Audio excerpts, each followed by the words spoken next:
Well, as far as living my faith outside of Bethel, I can share an experience that I love.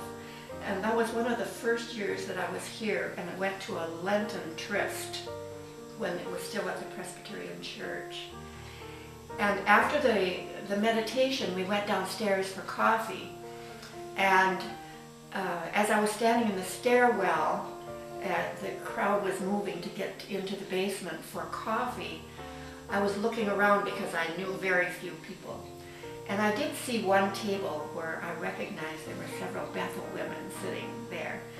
And so that would have been the easy route to go. And then I looked at another table where I didn't know anyone, and I thought, well, this hasn't been easy anyway, I might as well just try something fun. And so I went to that table and asked if I could join them for coffee. And of course they welcomed me. And I have to say that today, after 20 years, some of those women who were from other churches that welcomed me to their table are some of my very best friends in the community today. And so I have to, it wasn't what I was comfortable doing. It wasn't that I thought that was the great thing to do. I put it in the Lord's hands, and He prompted me to make that choice that day. And it was the right thing to do. It was within our circle that I also learned more about the gifts of the Spirit that we are all blessed with. And we are all blessed with them. Some have one and some have many.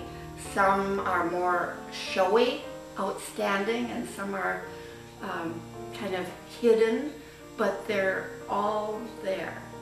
Everyone has a talent. And what I learned was that the Spirit has gifted us all with those gifts so that we can work together and make our worship and our life in the community as a Christian more effective. And I thought this morning, what a weird head our body would be if we were all eyes. And what we would miss if we were all eyes. We couldn't taste, and we couldn't feel, and we couldn't walk. And the same is true in our spiritual life.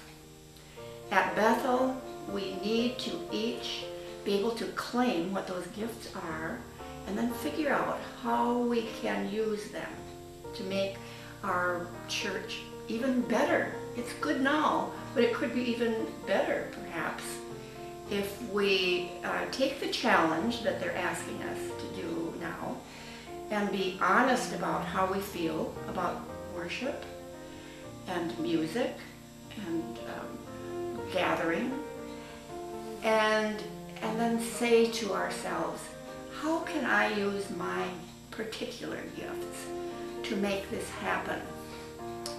And I believe that we would be surprised. Now, maybe that isn't fair to say surprised, because what I've learned over the years, it isn't always easy for me to step forward and do things. But I like to claim Paul's quote where he says, I can do all things through Christ who strengthens me. And if we were to all claim that, not be self-conscious or afraid of using our gifts, I think we could just be a real force in this community as a church. I think it's exciting to see what's happening at Highlands. I love it when I can worship there and see the new families that are coming in there, and they're excited, and there's lots of young ones running around, and there's a future for us. But we have to be willing to be a part of it. We can't just let a few people continue to do the same things always.